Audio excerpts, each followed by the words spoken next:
What they're going over. Now call to I order. think so. Now call. All right, we would like to officially call this meeting to order. I just wanted to make a quick comment that it's gonna be similar to last night. I know a lot of you all were there last night. We're gonna try and keep public comment to the end. This is kind of a work session, generic work session that Elise is starting. And the questions that she asked are gonna be directed to our board. And like I said, you'll have time for comment at the end. Additionally, I know this has kind of been out there in the ether, and I just wanted to bring this up. We are working on a separate training session. So this is more bringing folks up to speed, our big DRB, of kind of the direction we're leading into with our zoning ordinance. And the training, separate training that we're considering, we've got actually Peggy, I think, and a couple folks gave us some recommendations. We met with some of those people, interviewed some of those folks, and we're actually arranging, quotes from them and estimates as far as what they're going to charge us to come in, and working on timing. So we don't have anything precise yet because we're still trying to get some feedback from them. But we anticipate that over the next couple months. Obviously with the holidays it makes it a little more difficult, so it might dip into January. But we are going to have some more historical type training, DRB type training, kind of bring folks up to speed. There has been a couple sensitive issues, and I think we want to get everybody trained up. Okay, that's good. I'll let Elisa. All right. So good evening. As I mentioned earlier, I'm Elisa Duffy Rogers with C2 Consultants, and I want to thank you so much for having us here this evening, especially since it's a special meeting. And so we're going to spend tonight just sort of updating you on the zoning and subdivision ordinance, where we are in the process, and as I said, hopefully workshop some of the standards that are in the draft form right now. So tonight we will briefly review the ordinance update process and the structure of the updated development ordinance. We will spend a few minutes discussing the duties of the design review board under the new ordinance. And then we'll go over the design review board's role in reviewing historic properties, residential properties, and commercial properties in the central business district and outside the central business district under the proposed new ordinance. So the zoning ordinance update is progressing in roughly 4 phases. The first phase included an analysis of existing conditions, as well as a thorough examination of the existing zoning and subdivision ordinances. At the end of that phase, we produced a diagnostic report of our findings and recommendations, which is available on the city's website. Phase 2 included creating revised regulations, and the major changes from the city's current zoning and subdivision ordinances were fleshed out. And phase 2 concluded in September. And so what you got in that big PDF were those phase 2 documents. And you may have noticed that we crossed out and indicated what was new and what was being deleted. So that's what phase 2 was, really just showing what your current regulations are and what we're proposing. We'll be moving into phase 3 in January. And what that does is complete all of the amendments and revisions, aligns the zoning map with the new zoning district, and then takes into account all the things we heard during phase 2 and incorporates them into the phase 3 draft. And then phase 4 is adoption of the new zoning ordinance and map. So through this process, right now, the city of Fort Thomas has 2 ordinances that are standalone. You have a zoning ordinance and you have a subdivision ordinance. And what we're going to be creating is a unified development ordinance where they're both in one document. And so hopefully it will be easier for people to understand and find all of those development regulations in one place. And so when I say the ordinance or the UDO, that's what I'm talking about, because it will all be in one document moving forward. So as you know, the Design Review Board was created in the Fort Thomas Code of Ordinances to oversee the local historic district for the central business district. That won't change during this process. You will still have all the responsibilities that you were given when that was created. And as you may remember, that is created in the Code of Ordinances and not in the zoning ordinance. All of your authority and your duties and the guidelines are all referenced in Chapter 36 of the Code of Ordinances, and that will stay. You're not touching that at all. You will have some increased duties underneath the new UDO. For example, for projects that are outside of the central business district in the 2 mixed-use districts, you will be providing recommendations to the planning commission when they're looking at development plans.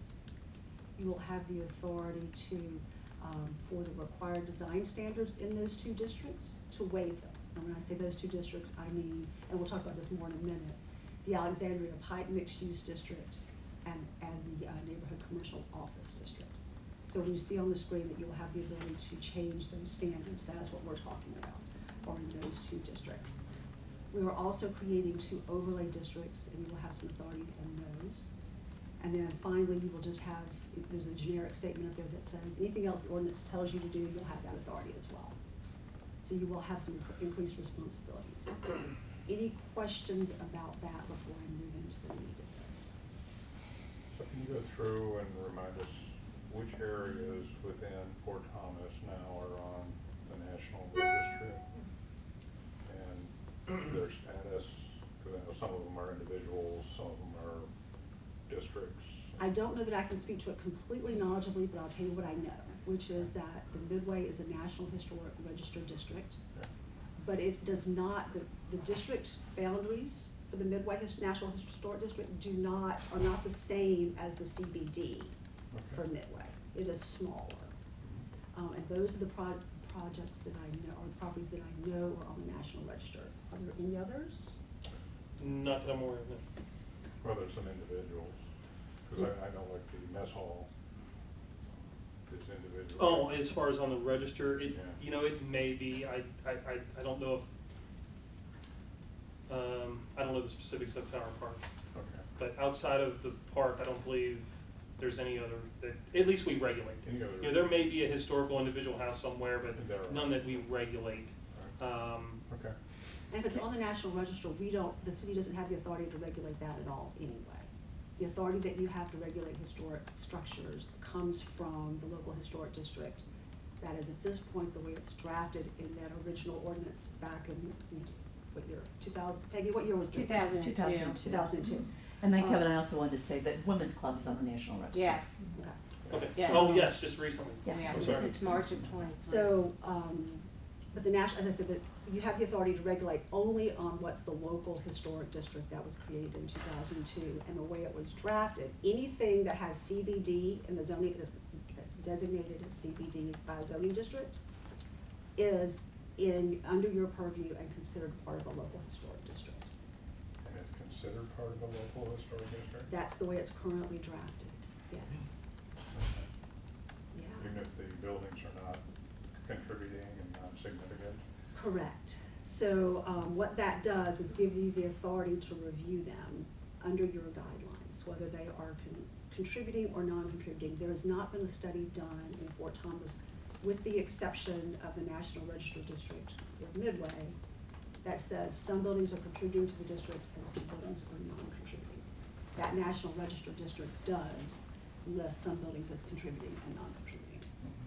And that's one of the things that we are intending on progressing with to help you all, and have some additional, actually, we may have, in all likelihood, a consultant that, you know, when we have something more than a simple sign or something simple, we may have someone that assists us with some of those more sensitive issues. Okay. But right now, there's nothing in the ordinance about contributing and non-contributing. There is not, and again, that ordinance does not live, today does not live in the zoning ordinance, it lives in the code of ordinances for the city of Fort Thomas. So when it is united, it still won't have differentiation between contributing and non-contributing. Correct. So they're gonna be treated as historic buildings, period. They're going to be treated as something that you have the ability to review under the design guidelines that were created in 2002. Okay, but it. That is not conflating it to being necessarily the same thing as a historic preservation review. Right. District that is a guideline of standards. Correct. that regulates. Correct. And that's, because that's kind of what's happened to us. You know, before it was just general design. Now, when we got Alexandria Circle into the mix, it became more of historic design, with that flavor in mind and those kind of limitations. So now, all of a sudden, that historic design is going to be in all of the business districts. It is today, with there's a little bit of difference with Alexandria Circle because when it was put into your ordinance in chapter 36, what it said was, and I have the exact wording in a few slides, I'll try to tell you now, is that you had to review it under the VA design standards for the homes on Alexandria Circle, in addition to the U.S. standards of Interior, U.S. Secretary of Interior standards for rehabilitation, which are for historic structures.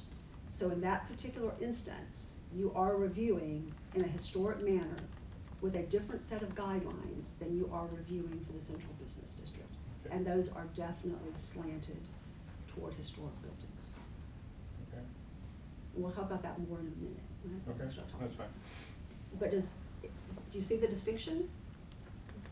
I do, I just see a little more difficulty in applying, well, it's not the same, what we're applying to Alexandria Circle is not the same as we were applying. I mean, we're trying to do the right thing to keep the historic buildings, but, you know, our reviews were not anything visible from the street.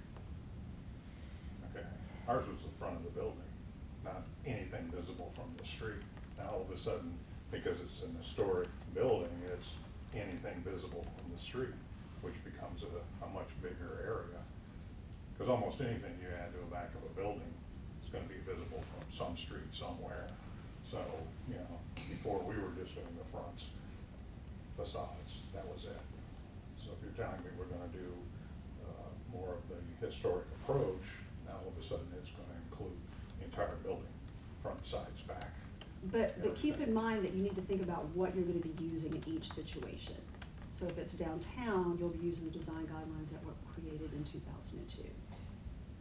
I think you're conflating that this is elevating the district to being treated as a historic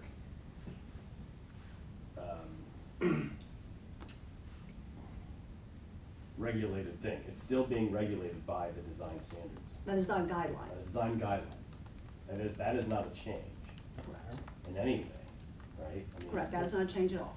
So it's regulated in the same way that it was. Correct. But then you are adding on to that, and this did not happen through the UDO. Mhm. Okay, this happened when, in 2014, the VA homes came in. Oh, yeah, no, I understand all of that. Yeah, but then you're regulated by those US Interior standards for rehabilitation and that document that came from the VA that said these are the standards that you regulate those buildings by. Mhm. And all of that was just sort of melded into chapter 36. Okay.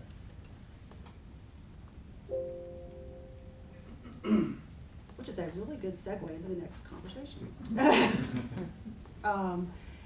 The DRB will continue to evaluate exterior alterations to building in the central business district as you have always done under chapter 36. Unfortunately, at the time that was done, and I say unfortunately because there's a level of communication that hasn't happened, the idea that it was regulated as a local historic district resides in that code of ordinances, but it doesn't sit on the zoning map. So people don't know that it's there necessarily. Because most times when that happens, it's on a zoning map.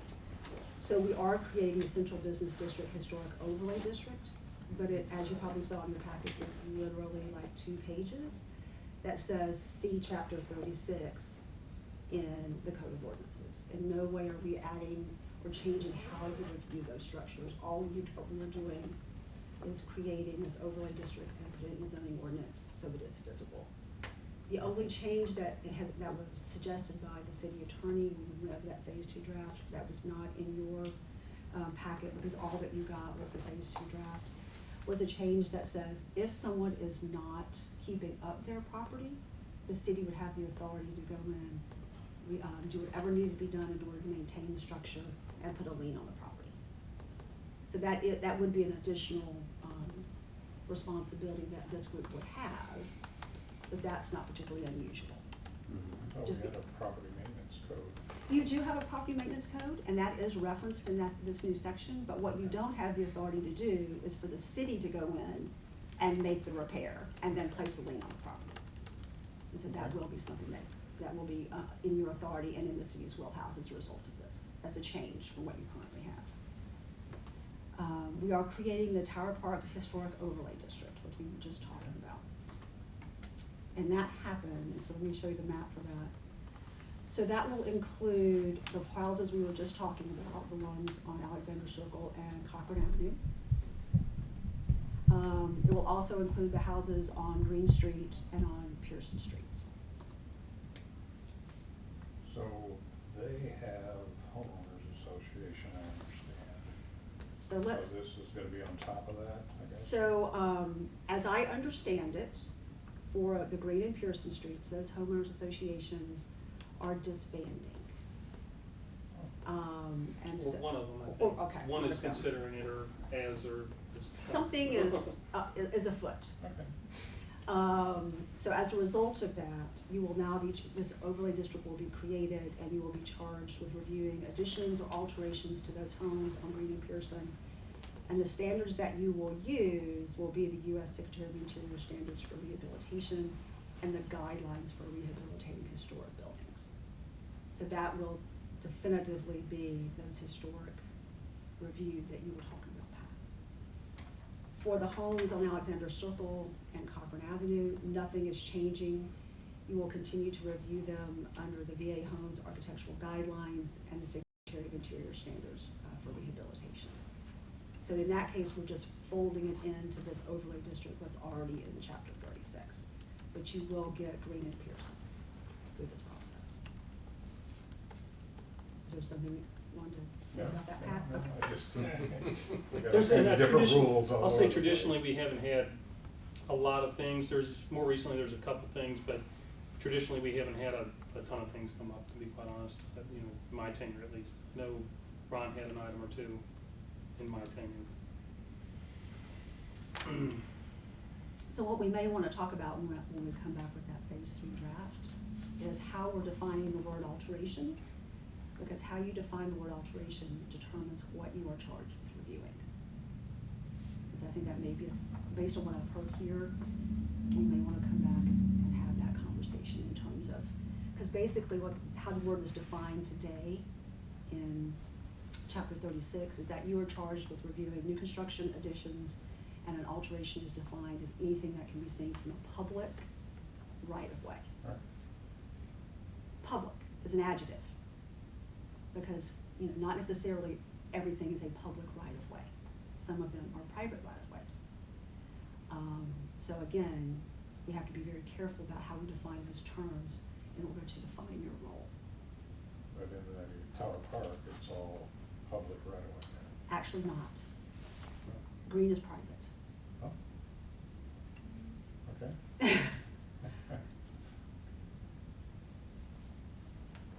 So I'm gonna write down to make sure that we have that conversation in phase 3. And I apologize, but I need to write all this down, otherwise it's gonna go in one ring.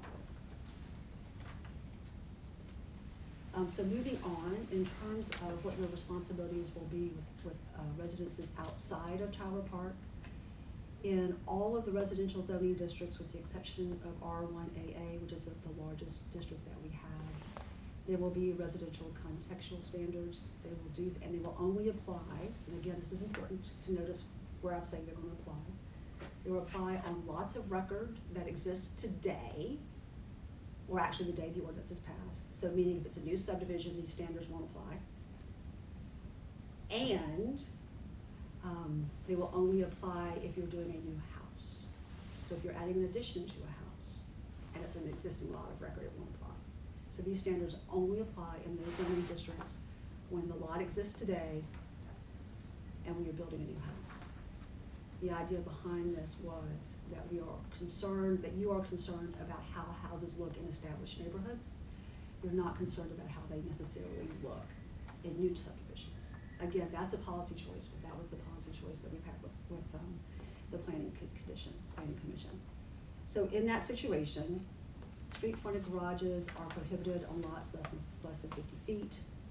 We permit street facing garages on lots greater than 50 feet, provided that the garage door doesn't take up more than 50% of the first floor facade. We regulate the appearance of protruding side load garages, and then we require the primary entrance to the house to face the street. Your role in that situation will be, Kevin and Mark will be reviewing all conformance with these standards as a part of the building permit. If for some reason somebody can't meet these standards, then they can come to you and ask for deviation.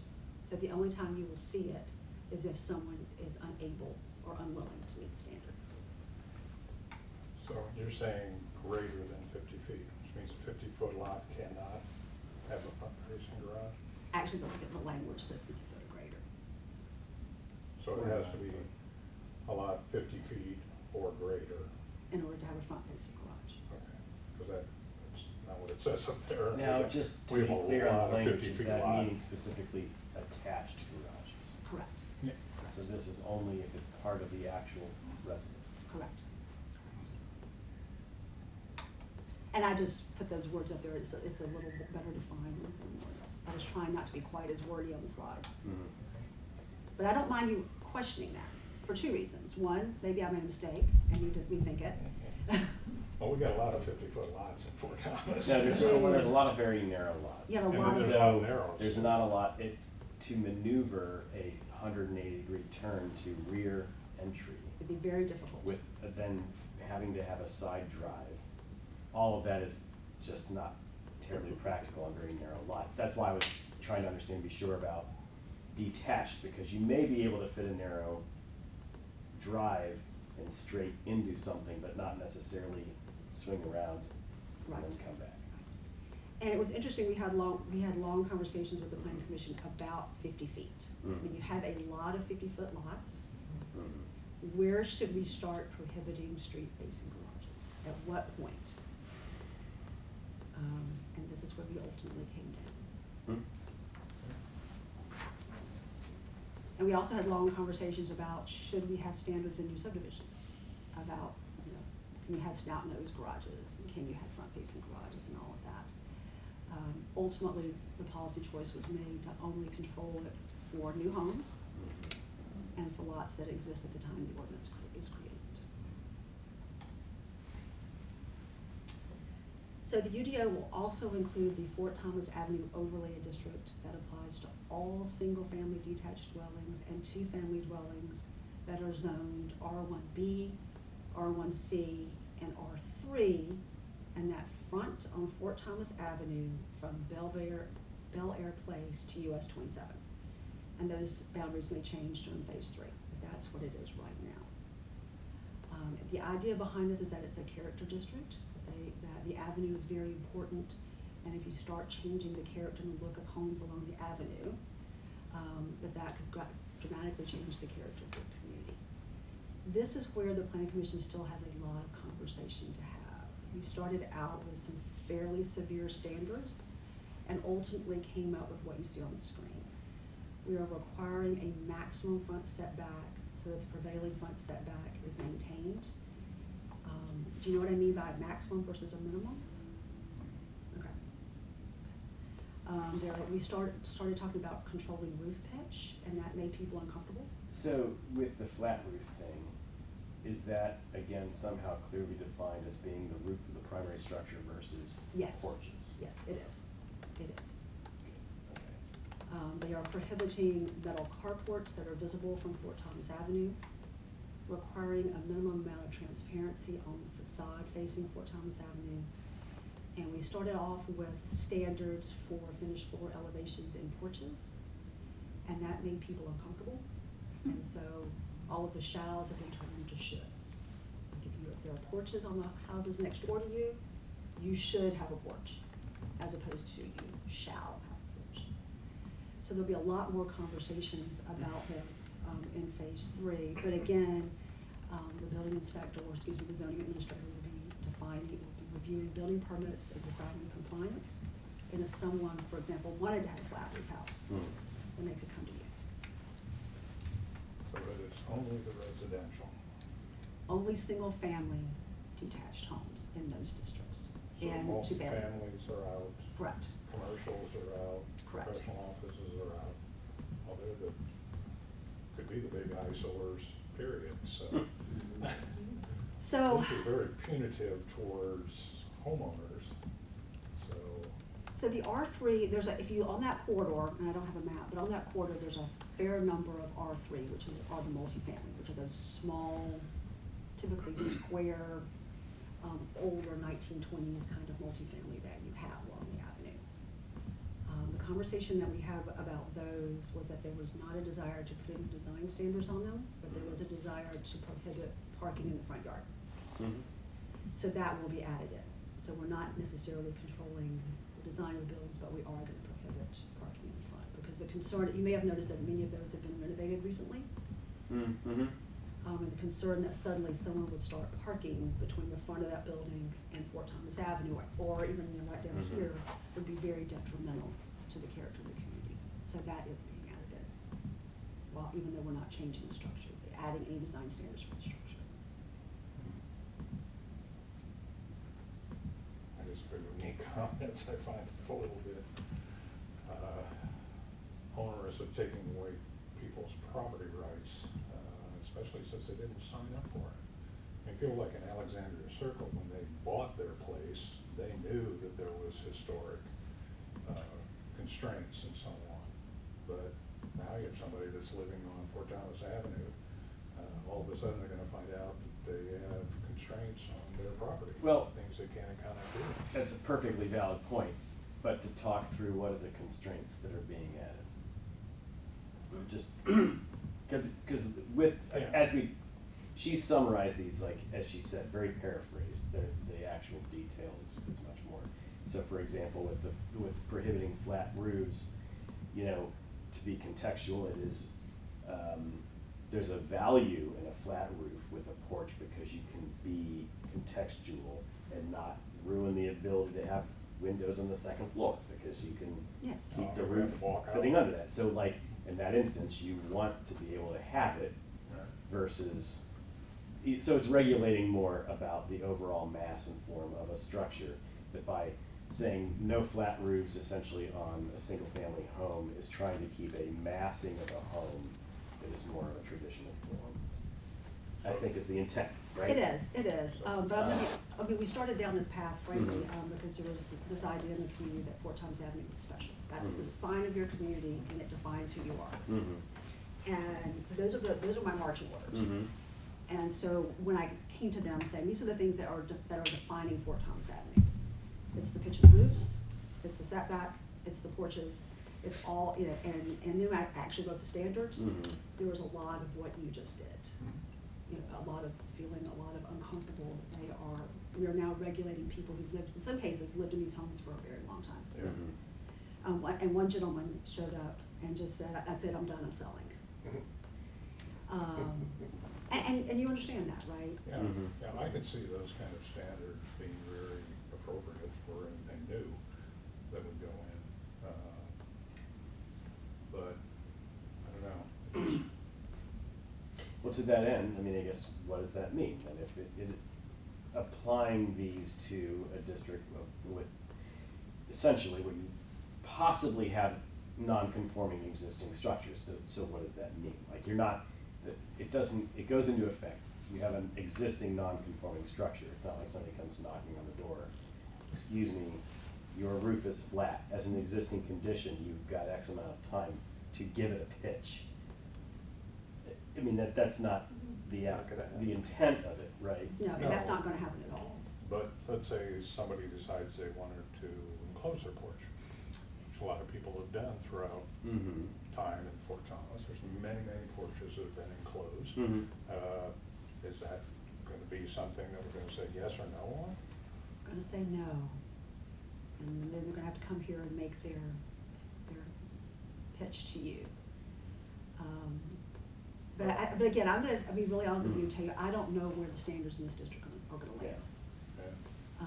Because there's a lot of people feel very passionate about the character of your community along Fort Thomas Avenue, but then very squeamish when you actually start doing a whole lot of shalls in there. Mhm. I mean, I'm just talking this out to Oh, yeah. try and No, I- understand it myself. Yeah.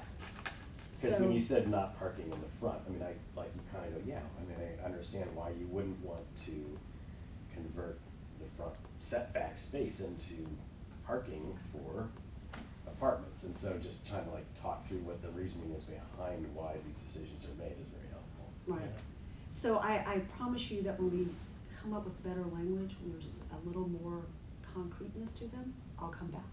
Okay. And we'll have an additional discussion about it before this gets anywhere close to adoption. I'd also like to know that if this is going to start moving forward, that the city would at least notify every residence on that avenue that this is coming their way. Because they definitely should have an opportunity to voice their opinion one way or the other. So, I mean,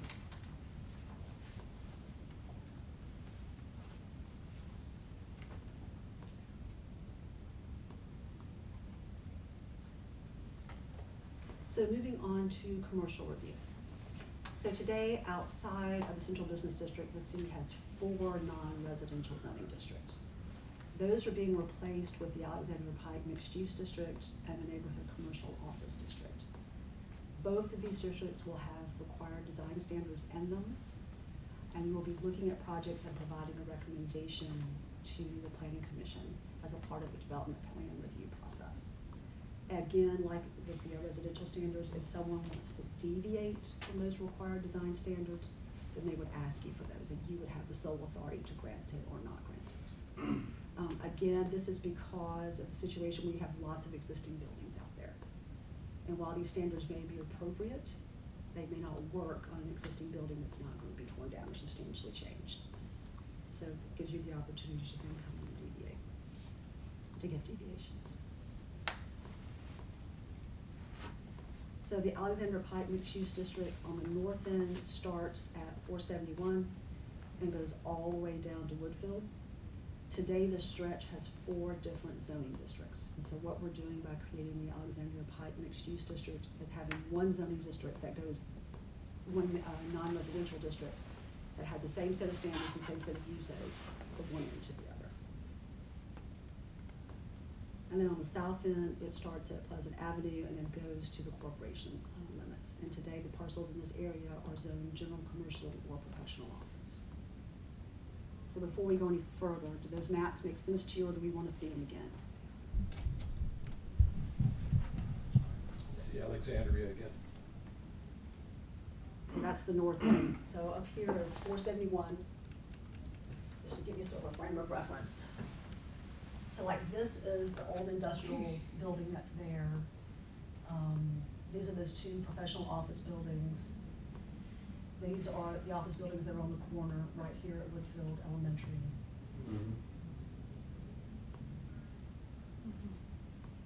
now those are going to be zoned the mixed use. Yeah, so there'll be all of this, everything that you see in orange will be this new Alexandria Pike mixed-use district. Okay, that's gonna be a mixture of office and general, Yeah, it's gonna be a commercial? mixture of office, general commercial, those kinds of things. all in one zone? All in one zone. Okay.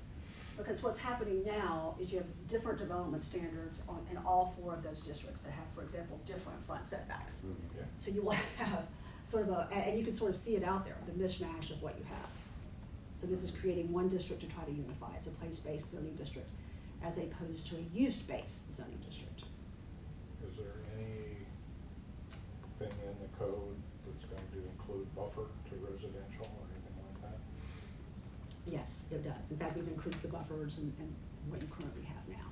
Green space type buffers Correct. between any of that use group and residential? Correct, when they butt up against each other. Right. But Okay. as you know, if nobody changes anything, whatever's non-conforming out there in terms, the day we pass the ordinance, just like you were saying, the day we pass the ordinance, if your buffer and your screening is non-conforming, no one's going out to them and saying, you have to fix it. It's not gonna even become an issue unless they attempt to redevelop their site. So there's gonna be a lot of places out there that will continue to have not the best buffer and screening between. It's just- Why wasn't Highland Avenue south included in that district? Maybe we didn't get to it. Oh, you're talking about, are you talking about the plaza, Jeff Weiler? Yeah. Oh, we're gonna get there. Yeah, that's just another Okay. slide. It's a different zoning district, believe it or not. So we're gonna take a few minutes and review these standards and see if you have any concerns. And these are the ones for the Alexandria Pike mixed use district. Can you read those at all on the screen?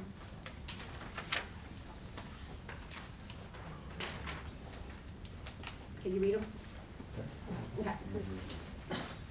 So we're requiring that buildings, principal entrance, have principal entrances that are oriented to the public street as opposed to a parking lot. You know, we are requiring that they have at least one functional building or storefront entrance every 60 feet along the facade. We're requiring transparent areas on the first floor, that's 60%. We're requiring transparency of 15% on upper floors, a transition line between the first and second stories.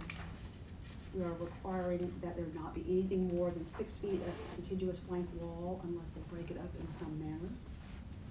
We're requiring that the architectural features such as windows and doors be placed on the facade in a harmonious appearance. That the first floor windows have to have a view into the interior of the building and remain unblocked. Alternatively, they're allowed to have display windows. That the buildings have finished materials on all sides, and finished materials does not include cinder block or vinyl siding.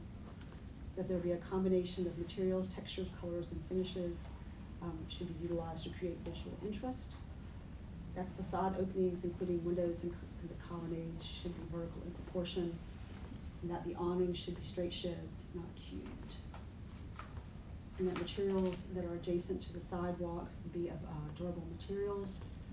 That rooftop equipment should be concealed in building materials that match the structure. And then the first 30 feet of the ground floor building should have occupied space. And we're defining that as retail display, lobby, dining, waiting areas, fitness areas, open office, or other active uses. So these are the design standards that you will be regulating against in the Alexandria Pike mixed use district. Any of them give you pause? So, I mean, I assume that this language is very accepted and tested for business districts. It is. Right, so like to the expectation, this is not an invented series of rules and regulations. The one thing that I'm curious about though is that that's a state road, right? Yep. And to all of the every 60 feet of curb, the way it's defined is like a curb cut, basically, is it not? I mean, I'm trying to understand if they, like on a state road, if you can really have this much in and out off of the road. Oh, when I say entrance, I mean the entrance to the building, not the entrance to the site. Okay, I guess I was interpreting it as you were reading it like that it kind of was prohibiting essentially having like one break off of the road and then a long strip of parking and then things set back from that are treated more like strip mall, that it kind of had to be more oriented towards the street. It does have to be oriented towards the street. Right, but not necessarily with lots of vehicular entrances. That's just about the building entrances. Correct, correct. Okay, thank you. The idea behind this is that we're attempting to have buildings that are more friendly to someone who is walking. Mm-hmm. Because especially in the southern end of the district, Right. there is more walkability. Mm-hmm.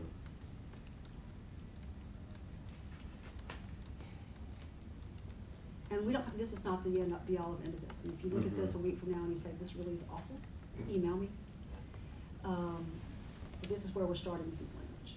So when you say first 30 feet, so we're talking about 2 stories in height. And there is a minimum height in this district of 2 stories. Okay, can we go back with that 30 feet requirement was? Sure. Sorry about that. Oh, the first 30, it's the last one. And so we're talking about horizontal space, not vertical space. Oh, okay. So occupied space is defined, Depth. is the Okay. depth. Okay. Does this allow for parking in front, or is this all back? So as the district is currently constructed, and there's still conversations happening with the planning commission, the southern portion of the district would not allow parking in front of the building. Okay. And then closer as you get to 471, there would be allowed to have parking in front of the building, is where it stands today. Okay. And the other concern was you said there had to be entrances every 60 feet?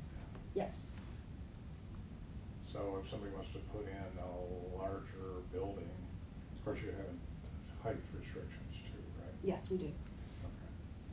So somebody couldn't come in and put in like a grand hotel with a big facade in the front, big main entry into the center of the building, you know, and 4 or 5 stories tall, 6 stories tall.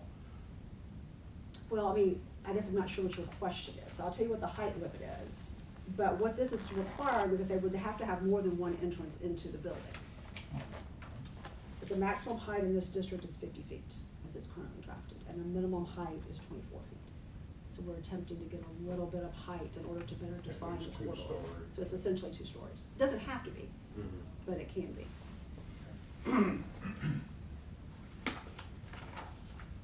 And truthfully, you know, all buildings shall have at least one functional building entrance, and there should be an entrance every 60 feet along the facade, is a fairly prescriptive standard. I understand the intent of this to create the walkable architecture. Correct. I personally just feel like between the state regulated road, the other side of the road not being in our purview, therefore not mirroring what we're talking about on this side of the street, on the other side of the street, and then several certain existing structures and things in play, plus topography that doesn't work, that this is kind of a pipe dream for the street.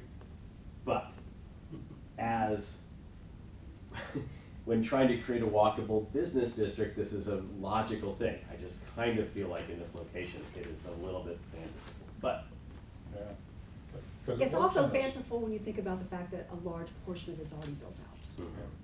And there are sites where this might work. For example, starting at Hollywood's, from that point up to Safe Ship. But that would be probably the one spot where you could then have a building that these would work well for.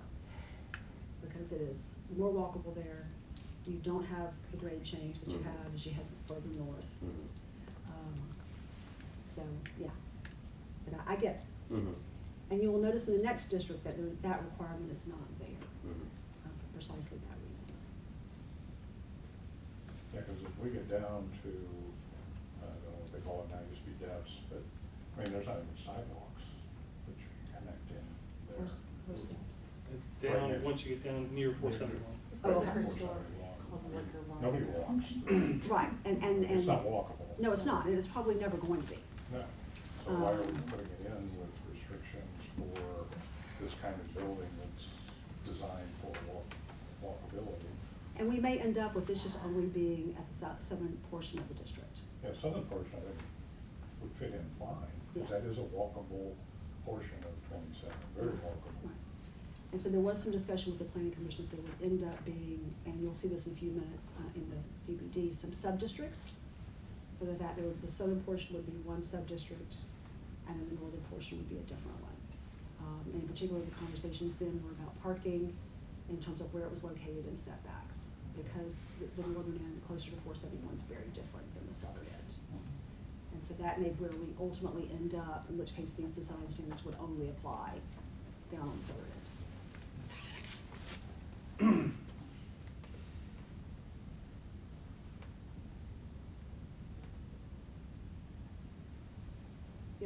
Talk about the fact you don't mirror, you have a situation where we have this on one side of the street, and then on the other side of the street are those larger apartment complexes. So even if we got something over here, it's never, unless those are all torn down, it's never gonna mirror over there. So we're only making a very small amount of impact on one location. And there were conversations about bringing some of those into the district. And the planning commission said, no, we wanna leave all of those as multifamily.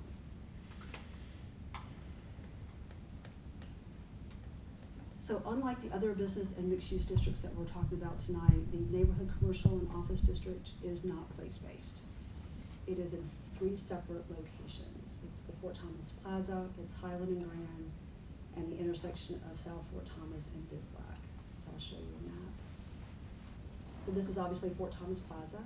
So this is the neighborhood commercial and office district. Highland and Grand, and then the half-acre parcel that is currently zoned professional office that's at Bivouac and Fort Thomas. So in reality, the design standards are very similar to what you saw in the Alexandria Pike district, other than the fact that they were a little less stringent. You don't have the 60-foot, you have to have an entrance, all of that. We are still saying you have to have first floor windows, you do have to have some permeability, we are limiting blank walls, but they're not nearly as strict. The thing that is different is what I'll call your attention to is the one at the bottom. And so at the intersection of Highland and Grand, because the idea is that we are creating a place there, we are requiring those buildings to address the street and move toward the street as a result of that. So I would like your input onto whether or not you think those standards are appropriate in that location.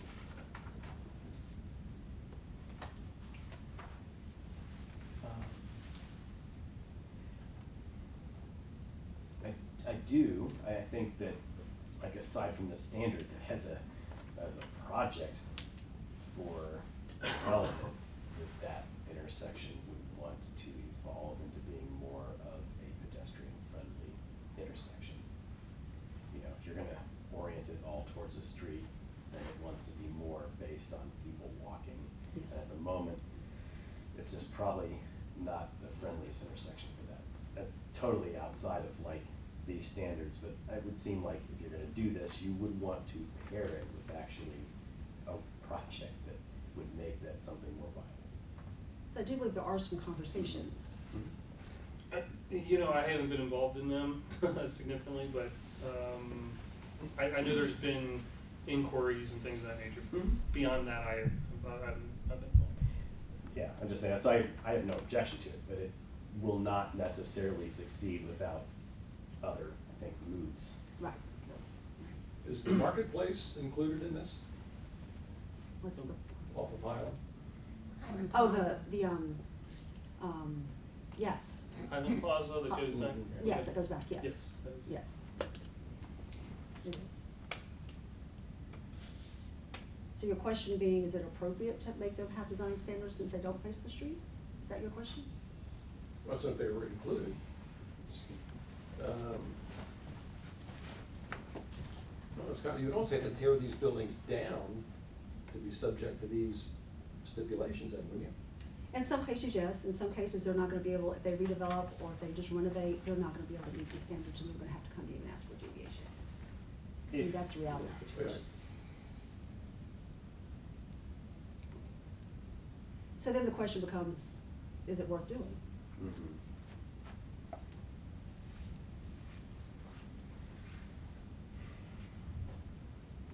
Is it?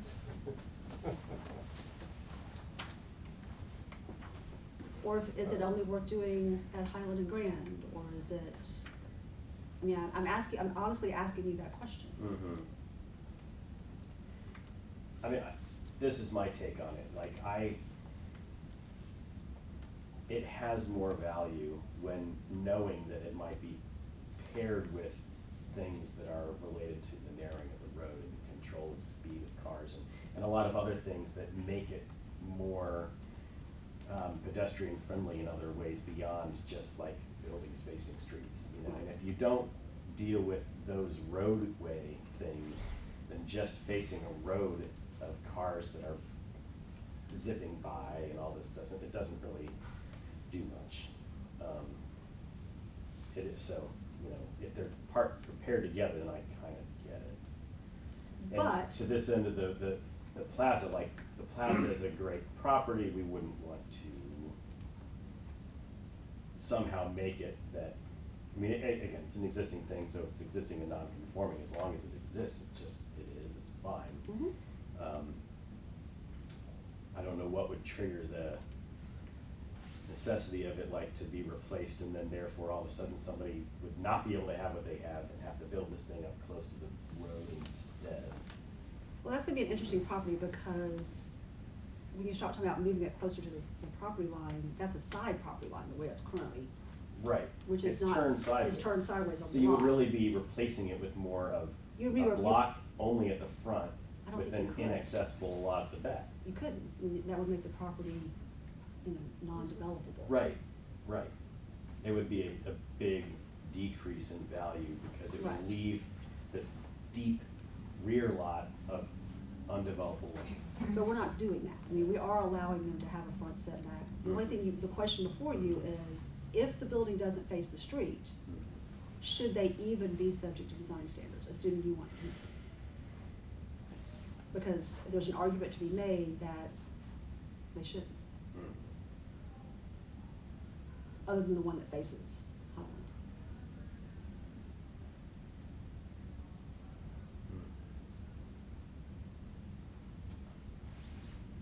I think the thing that's a little bit different is, it almost seems like the approach that we're starting to get into.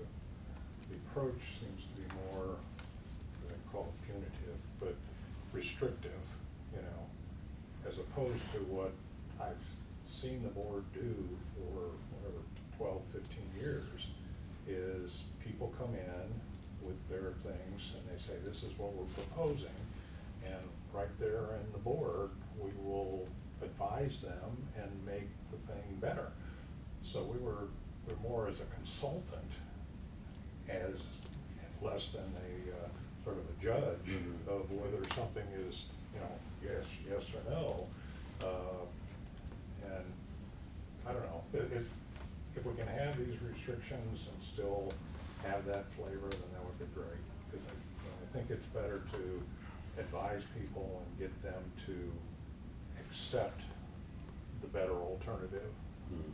the better design, the better looking. Because long-term, it's gonna make their property values go up anyhow, you know, and they'll enjoy it more. So, you know. But some of this stuff, you know, when you're saying spacing, this space, that space and stuff, it's getting more like the old ordinances, you know. I mean, I see what it's trying to do is like teeing up, like what it could be if it were to be essentially renovated. But one project at a time, you know, I don't know. It's hard to see it being very effective without being. Yeah, because our advising has gone, you know, into that area because of the grow grants. When they had the grow grants, they were asking us to look at things.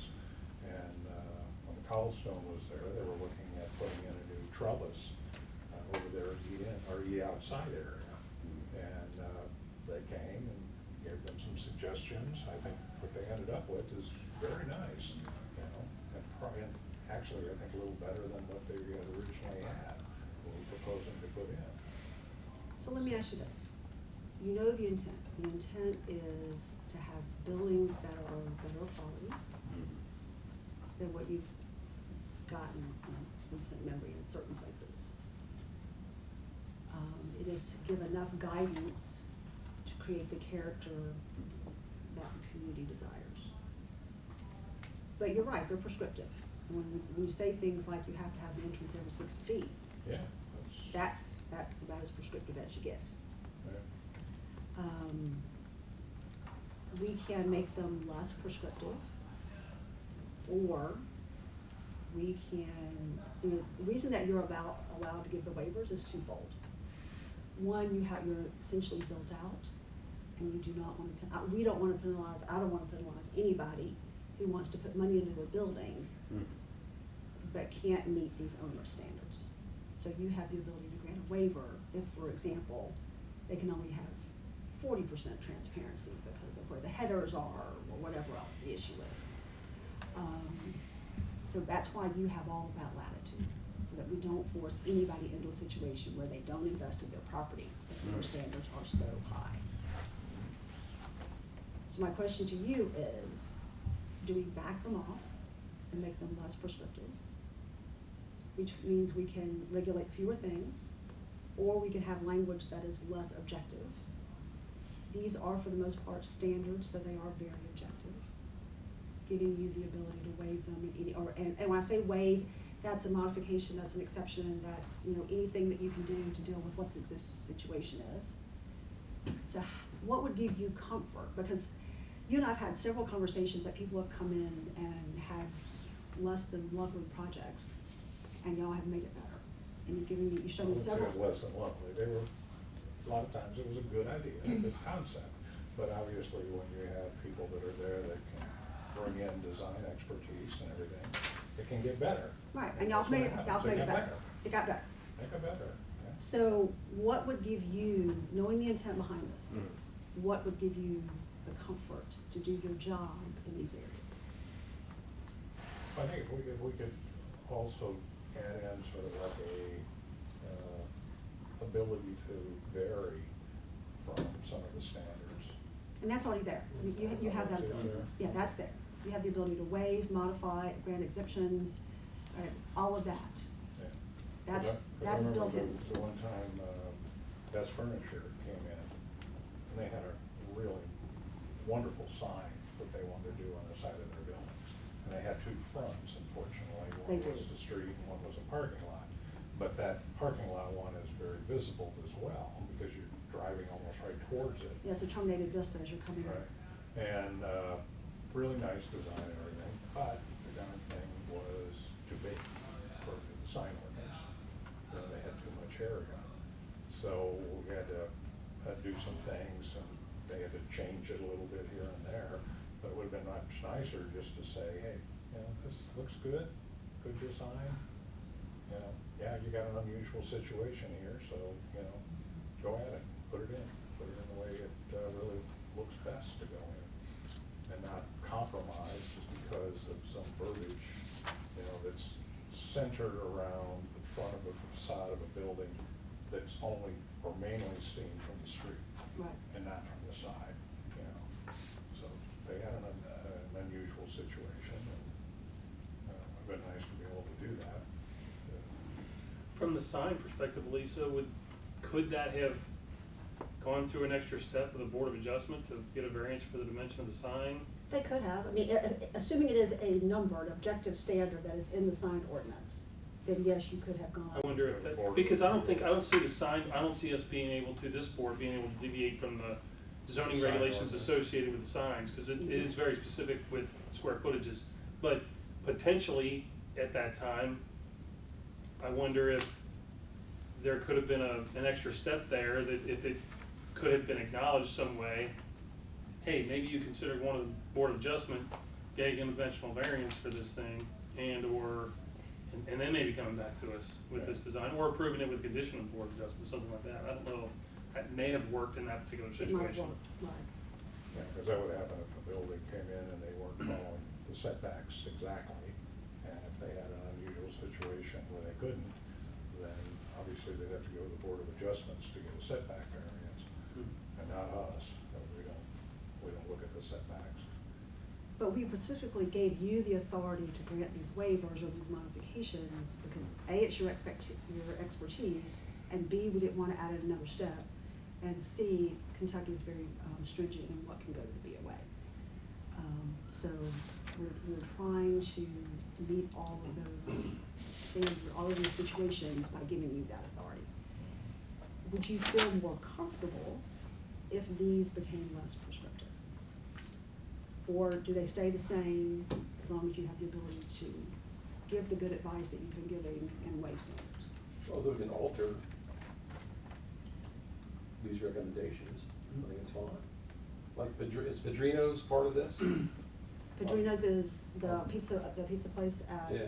Highland and Grand? Yes, it is a part of it, yes. So their parking is in front between Grand and the building. It is, So they would not comply with what we're doing. right. But parking is not really in your wheelhouse, but they would not be forced to change their parking, even if this passes tomorrow, because it would be a non-conforming situation. So somebody tore down one of the gas stations on the corners. Now this all comes into play. If someone tore down the gas station on the corner, then yes, this comes into play.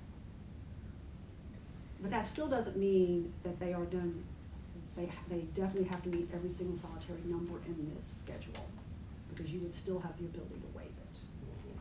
Because, you know, say the property's unusually shaped, or there's a sewer main that runs through the middle of it, or whatever else. Or for example, the gas station that's the repair place that's there on the corner now. Right where I live, someone has taken one of those and turned it into the coolest dining restaurant.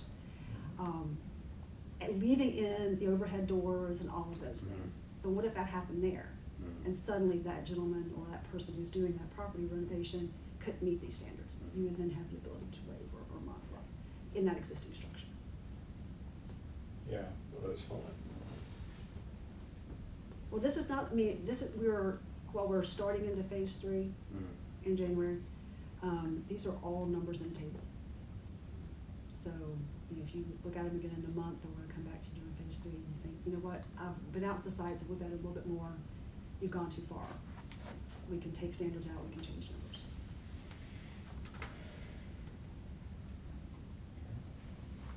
All right, the central business district and the traditional business district.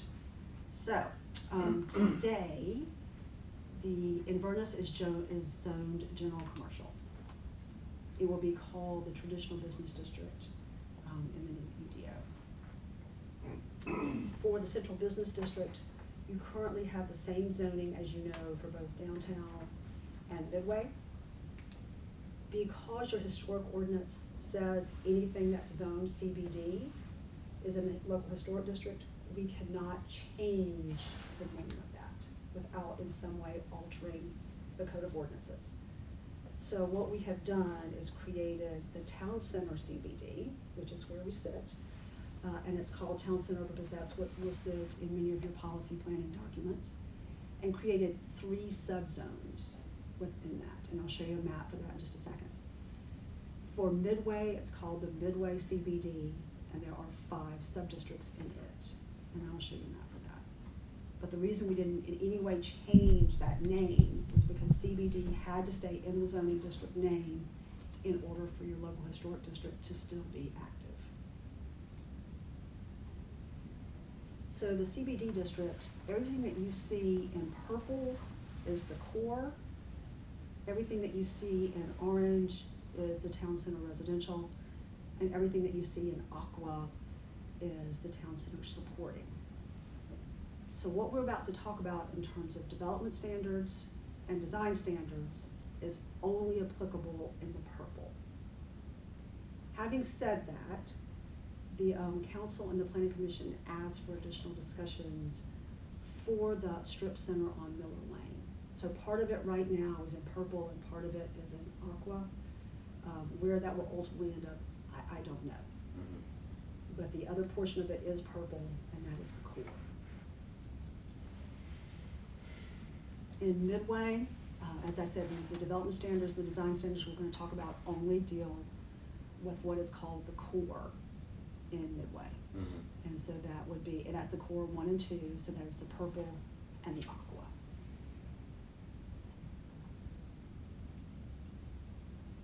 And this is Inverness, which is a traditional business district, as I said, and it does not have any subdistricts.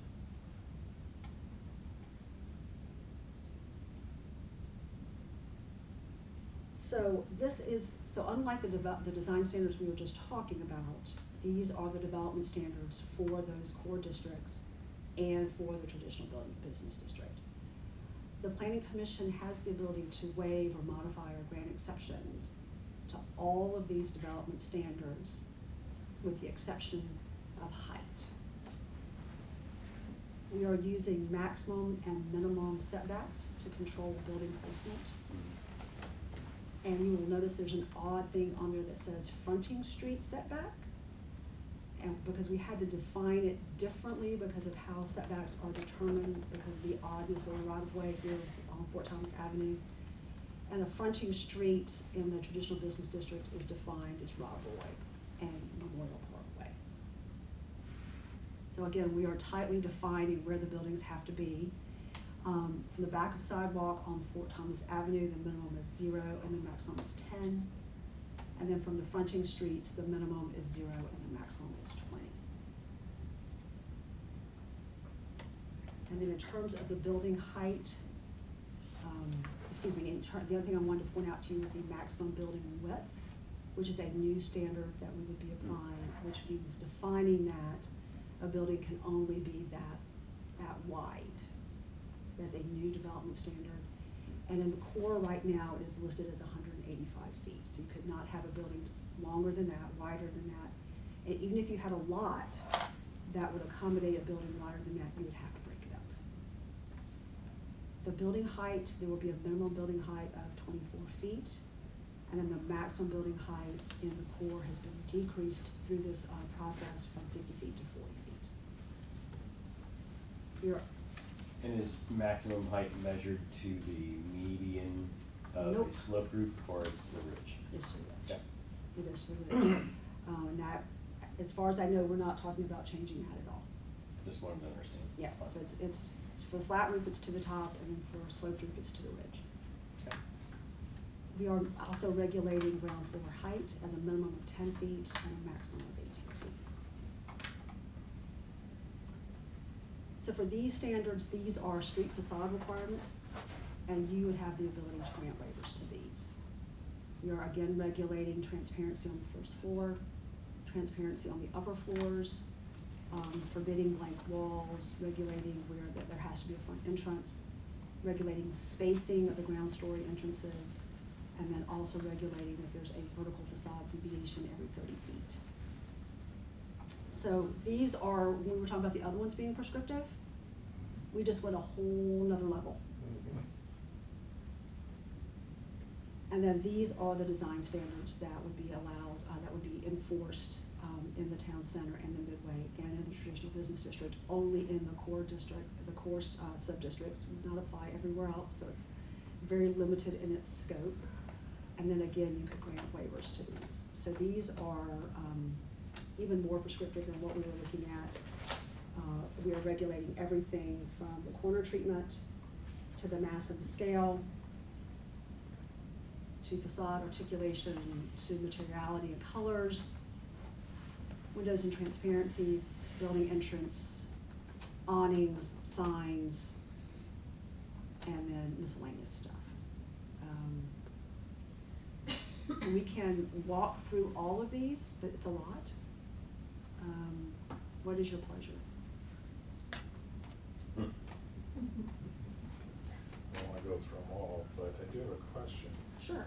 Obviously, these have been developed over a period of time, and what cities or municipalities have successfully used these? Because obviously, I'm sure somebody did this 20 years ago. It's changed since then. As they start to use them, they find out where things are wrong and where things need to be tweaked. So are there cities that currently use this exact approach? Or? So the standards and the development standards, those are form-based standards that are used all over the country. They are tweaked for here. For example, the maximum building width may be smaller or bigger in other places. The minimum and maximum setbacks in terms of the front are very common. So those are used everywhere and just tweaked as it's applicable to each place. So is this coming from an organization or something? Well, form-based codes have been around for a while. Right. So I'm not really sure what your question is. Like, where did the numbers come from? No, I can understand us picking some of the numbers based on our community and so on, but just the whole approach, the type of things that are controlled and not controlled and so on. Just to know if there were communities that had successfully used these. So the development standards are used in every community that use form-based standards. So Bellevue has them, Cincinnati has them. Covington.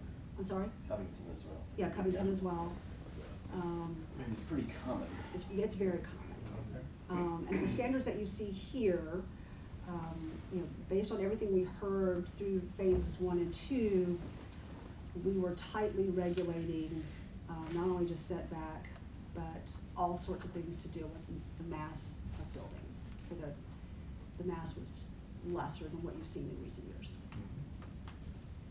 In terms of the design standards, those are not as common. The categories are pretty common. Mass and scale, the materiality, colors, all of that's pretty common. But they're used less often, I would say, than form standards. So the question to you is, you know, you have done a very good job with what you have. This is going to be layered on top of, 'cause again, these are all in downtown or in Midway. So these are prescriptive standards that are laying on top of your guidelines that you currently have. So, I mean, clearly they can't be in disagreement. No, they cannot, Right, and they so- aren't. Just to understand it to that extent, I mean, is it essentially taking things that are in our purview of having maybe more individual judgment as to applicability and essentially making it more that it is the law? Correct. So it is taking your design guidelines, and your guidelines, and making them a law. Right.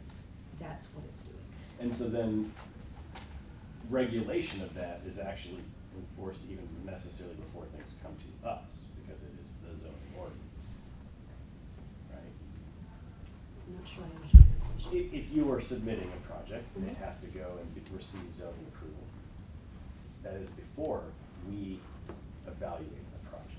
So the way the process is currently laid out, it would come to you before it goes to the planning commission. And the planning commission then does the final approval. If you are unwilling to give a recommendation to it, then it will not get approval from the planning And commission. that's interesting because it seems backwards. It Okay. Just, you know, if things normally, like the zoning ordinance regulates very prescriptively compliance, that we normally, like, I don't wanna kind of comment on a project that is non-compliant. I wanna know that when it's coming to us, it's already compliant, and then we are evaluating it for sort of the additional regulation which our body governs. And if it's part of the zoning, it is the law, it should be deemed already conforming kind of before it is necessarily coming to us. And so I guess that would be where, to this point of it being, like, is it things that are more, Well, it'd be like the signs. We don't decide on what size the sign needs to be. it's conforming, Have and then we or weigh in on somebody things that are more says, we specific ask, to the okay, nature of does it. it does it conform with the sign It's ordinance? finalized. It's fine, great, okay, now we gotta look at the design, yeah. So it will be, you know, that staff has a role of Mhm. saying, yes, it meets the setbacks, and yes, it meets the height, and yes, it meets all of those things. But staff can't approve the development plan, so the staff will be able to tell you, yes, it meets setbacks, it meets height, it meets all of That's those fair. things. We've done an evaluation, these are the things for which there's a discrepancy of some sort. And that's where you could, in this particular case, grant waivers?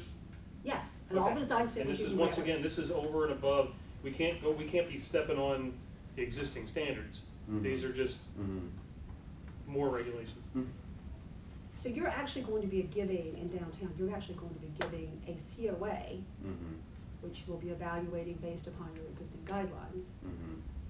And then on top of that, you will be then looking at whether or not they meet these standards. So you're not, unlike in Alexandria, Pike and Mhm. the neighborhood commercial where you are giving a recommendation, Mhm. you are actually giving an approval because you give the COA.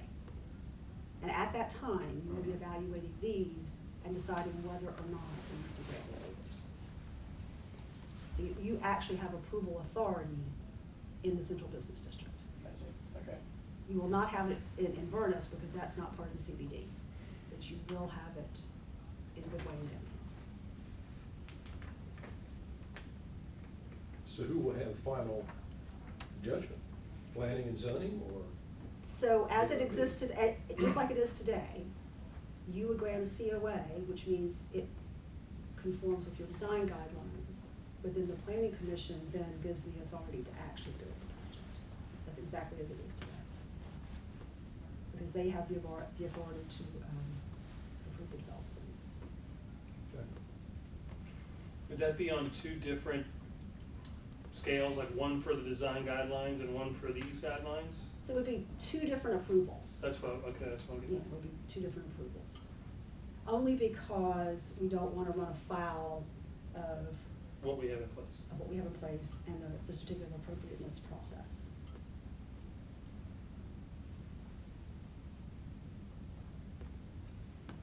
All right. So again, take some time, look at that, Mhm. give me some feedback. And if you want to regulate less, more, we can go there. The development standards are still, being tweaked Mhm. in terms of maximum building width and various other things. I don't think the setbacks are gonna change too much, but some of those other things are. Mhm. Any other questions or comments from y'all?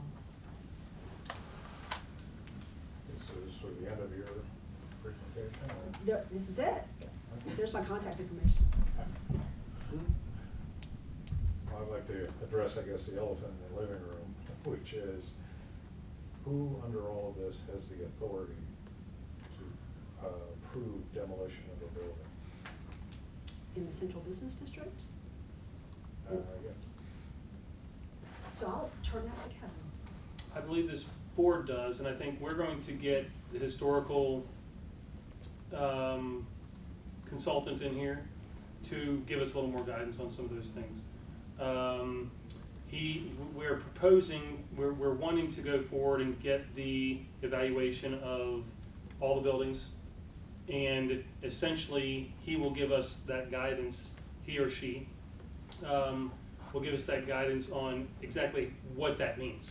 So if you have a historical structure, a contributing structure, non-contributing structure, what does it mean for each one of those and how that's done? So I think that's exactly where we're headed, and I think we want to get there very quickly. Obviously, the holidays are coming, so scheduling is going to be the biggest issue, but we're going to get there very quickly. Okay. But as far as the demo, this board will have that authority, and does have that authority. Yeah, currently have, Yeah. always has had. Yeah, unbeknownst to some of us. I remember the day that Since you. 2002, yeah. You uncovered that when we were in one of the morning Yeah. meetings with Elisa, you're like, I was surprised. we've never talked about anything. Yeah, because we did not Ever come up? Yeah. Well, But that's- it did, but it was not accentuated.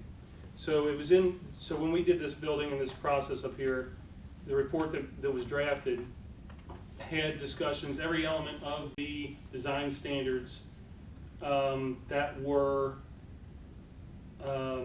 applicable were in that report. And part of that was the demolition of those buildings. It wasn't accentuated Right. as it may have or could have been. And by not getting that response, I guess I didn't accentuate it. It was part of the whole CAO and my interpretation of it.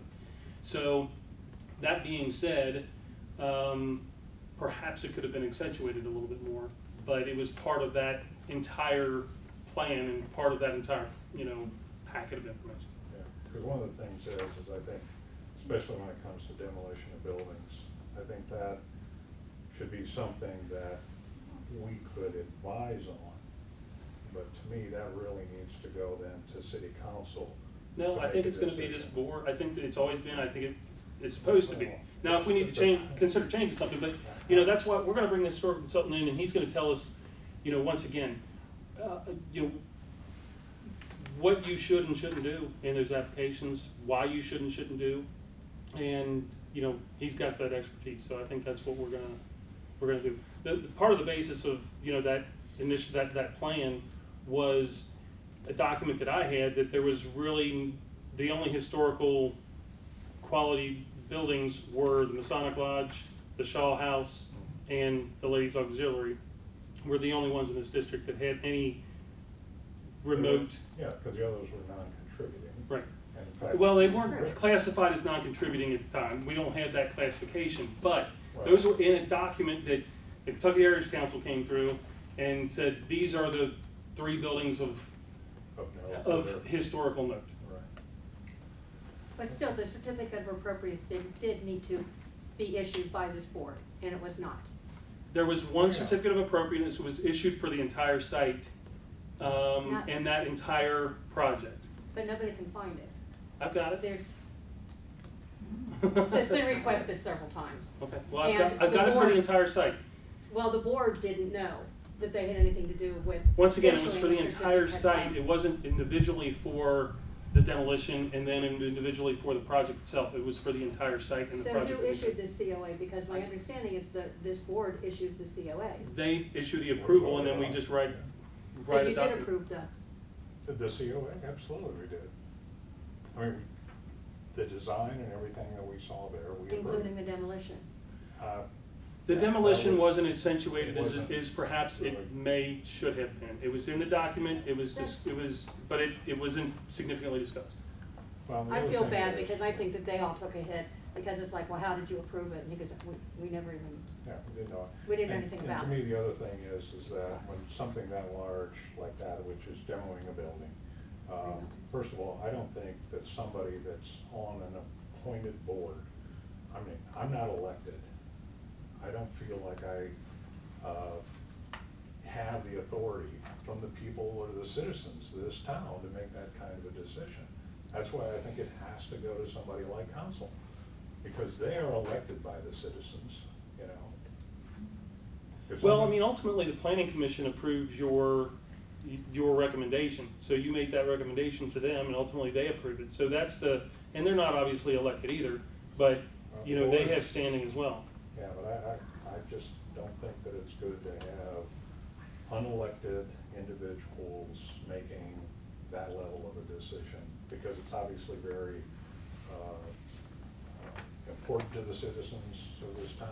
It's a very hot button issue, so, you know, it's, to me, you know. I mean, I think it should that's go to what- the top, which is the elected officials. I mean, we can discuss internally some of this stuff, and I think some of that might be brought a little bit more to light with our consultants that are gonna be discussing some historical qualities and what that means. So, you know, I think that, once again, we can have some behind-the-scenes discussions and talk to our historical consultant and see what's traditionally done in other areas. And I think, in other areas, I think it's on the design review board, it's my understanding, but we can confirm all that. And that's obviously the way it is now, in our language, so. Yeah, that's what I found out. That's a shame. So thank you again, and I will get y'all a phase 3 draft in January, and we'll get back again together. Thank you. Thank you. We will take a few comments. All right. Go ahead, Becky. Well, I just want to talk to you guys a little bit because I have learned more about historic preservation in the last year and a half than I ever wanted to know or ever knew before. But I used to be a lawyer, I was a healthcare attorney, and so I'm interested in the legal perspective here. But what I found out was in 2002, this ordinance, chapter 36, was put into place. And what that ordinance did was several things. But the first thing it did was it designated the CBD here and the Midway as protected historic districts. It also created this board. So this board came out of this historic preservation ordinance or ordinances. In other cities, this type of board that you're sitting on right now are usually, like I think in Bellevue, it's the Historic Preservation Commission. Jeff Sackenheim was the head of that down there. So the other thing that the ordinance did was it created the design review guidelines. Lisa and I just have a difference of opinion when it comes to that, because from what I've read in Kentucky law, those design review guidelines do have the force of law. In the design review guidelines alone, it says right at the beginning that they're regulations. In Kentucky law, in the cases, they have considered a design review board like this as a quasi-judicial body. So I understand, Pat, I understand it hasn't functioned like that in the past, or maybe not, maybe it did, but it just like in a more collegial kind of a setting. But that is exactly what it is, and that's why, if you all make a decision, it's appealed, or at least it was till now, to the circuit court. So of course, if it's a quasi-judicial, like the Planning Commission, Board of Adjustment, there has to be an appeal process in place. So for me, all I really was worried about was that our town stay our town. And when Highland went up, and then I heard, and not heard, but saw on the big screen up at the mess hall, the plans to take row houses and big multifamily units down our west side of the avenue, I got very concerned. a lot of other people did too, who are here tonight. And we talked to several historic consultants. First and foremost was Beth Johnson, who is the head of the Cincinnati Preservation Association. In the last year and a half, I've talked to 7 historic consultants, and everybody agrees on the meaning of the design review guidelines, why this board exists. And I think it's great, I mean, you have so much expertise in this board, like you said, Pat, that you bring in ideas for people to make things even better. But the reason this board was created was to preserve our 2 business districts. And that's how it functions in our ordinances. And Elisa, just, correct me if I'm wrong anywhere here. On the demolition issue, in the ordinance, or maybe it's in the guidelines, one of the 2, it talks about that demolition can only happen under 4 specific circumstances. And I don't know what those are off the top of my head. But if demolition did come in front of you, then your job is to take a look at the project, take a look at the different circumstances, and then yay or nay whether or not that demolition should go forward. So that's your role in demolition. So I know you all have not been functioning exactly like a historic preservation board, and Elisa is proposing really that you would have 2 different roles. In the ordinances, you guys have 10 different duties or areas of responsibility that include helping homeowners become educated, helping them designate landmark properties that will go on the National Register. We've talked to Matt about this, that perhaps we could put together a working group to help with those parts of your responsibility. I mean, you guys are gonna have I know you're not getting paid for this, but that perhaps we could help homeowners with that, this little working group, and then just recommend to you, say this homeowner wants this, this or that, those kinds of things. But I just wanted to clear up some of those questions that had come up before, particularly about the quasi-judicial nature of your body, about the force of law as to our design review guidelines, and to what your decisions mean. They go beyond, it really is preserving our town, preserving the character of our town. That's why these ordinances were put in place. That's why you all exist. In the ordinance, it does talk about that this board does regulation. So if you perhaps are a person who, thinks, well, property owners should do whatever they want. And, it's America. A lot of people do have that opinion. Then this probably isn't the right board, because this board is really about regulating the exterior of properties from the historic perspective. When it comes to contributing and non-contributing, what Kevin said is exactly right. I was told, because I know the restaurant issue came in front of you all, and you were trying to struggle with that, how do we apply that? And we asked one of the historic consultants, how would you have applied that? And they took us through an analysis that was a bit different, and perhaps, can't say for sure, but the answer may have come out differently. So this consultant, we're excited to hear that Fort Thomas is talking to a consultant, because when these historic things come in front of you, they can help guide you through that analysis. Here's the issue, here's what the rules are, here's how they're applied in other jurisdictions, like you're talking about other cities. Then you guys make the decision, because you're the quasi-judicial body. When we were talking about, one of you had mentioned that historic stuff didn't really come on your plate until the VA homes came, but it's actually been on your plate the whole time. And our design review guidelines are based on the Department of Interior standards that apply back in the Ford. So really it's kind of all the same thing. And then having you all bring your different expertise, yours and architectural and all yours, that's just icing on the cake, really, that our citizens are so fortunate that they can bring a project in front of you all. You can say, here's the standards, if it's a historic piece, because none of this stuff is, the consultant can guide through that. And then you all can make the decision. At the end of the day, you're the decision-making body. You can get guidance, and that's actually one of the 10 duties, is to seek guidance when you need guidance. And you can seek that guidance, and but then figure out what the analysis is, and then come to a conclusion.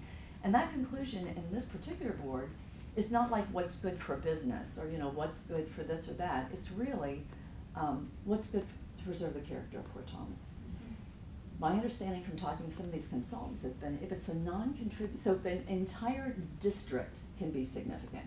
So for example, down the Midway, the entire, whether that's a 10-year-old building or a 120-year-old building, it's in that district. So it's a district that is significant. Where the analysis will change, though, is it significant, significant, or what do they call it, contributing or non-contributing building. And the historic consultant can help you walk through that analysis. You know, what does that mean that it's not historic? It's not gonna mean that you can tear it down and put up a dome home, I can assure you. It's gonna have to fit into the character of the district. But it may not have those same standards as it would if it was a 120-year-old building that George Washington lived in, so. This is just all my understanding Right. from what I've So, learned. to step one step further back, the legal justification for zoning in general, like as being constitutional, is based on a concept of protection of public safety and welfare without the unjust taking of one another's possessions, right? So to the concept of like a person's personal freedom to do with their land, there's a balance between what is their right as an owner of land and their property, and not unjustly taking of that value Exactly. through burdensome overlay that essentially takes away from that value. So it's those regulations have to be weighed as being appropriate. The better good having more value than the essentially restrictive nature of that to the individual owner. So it's always a balance. It is, but Yeah. the city has decided 21 years ago that the balance in Fort Thomas was gonna be, we're a 150-year-old city that still has a working fort. So that the city made the decision to adopt these guidelines to protect the character. So you're exactly right, you know, in the Wild Wild West, anything goes. Now, one of my neighbors happens to have probably more than 3 acres overlooking the river. You know, the highest and best use of her property is to build a high-rise. She can't, because Fort Thomas has decided 100 years ago that where she lives, you're not gonna do that. I think she has to have at least an acre lot to actually build back there at all. So you're exactly right, there's a balance, but Fort Thomas has made that balance. You know, Well, I understand. balance, yeah. I bring this up because I don't even know, I haven't seen anything about row houses. I just heard this mentioned, and I literally haven't seen it, and I know nothing about it. So, and I'm, for now, perfectly happy to not, because I just don't want to know. But I assume that we're talking about this street, Exactly. right? yeah, And across the there are street. houses that are they are currently zoned business. So they are homes in structure, in form, but are zoned business. So they generally don't conform with structural requirements, ADA accessibility.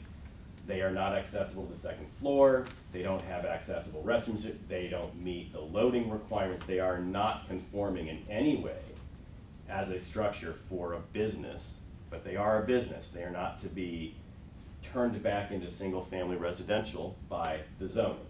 So as an owner of a structure that is a business, it's challenging to make the best use of that. And that's an existing situation, right? So I'm not saying what the answer is, but I'm just saying that that is the kind of situation where the zoning code has a major impact on somebody's value of an asset that they have.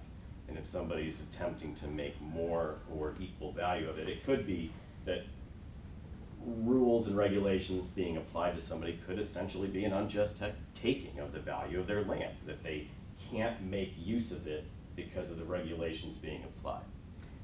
Well, they have to have a reasonable use of their property, right? That's the standard. That they have to have a reasonable use of the property.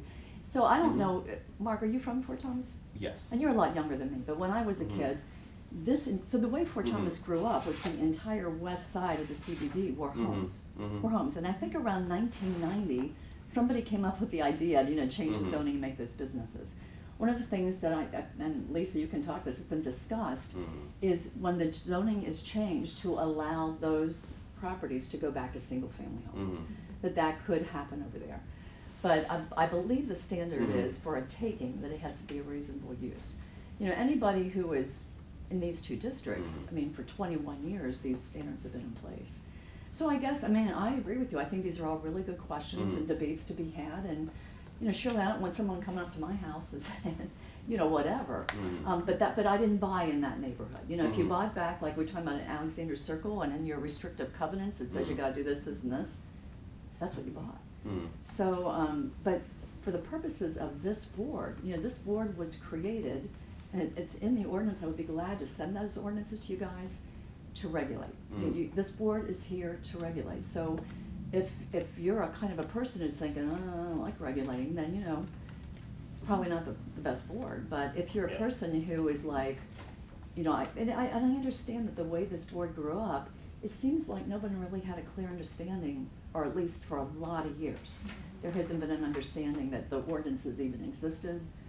You know, back when this all started, I went and looked for them, I couldn't find them. Beth Johnson found them from the Cincinnati Preservation Association. So that's kind of all new and how it's come up, so. I only bring that up because I feel like, and I'm, as an architect who's been practicing for 30 years, I have been on both sides of this. Sure, Right? yeah.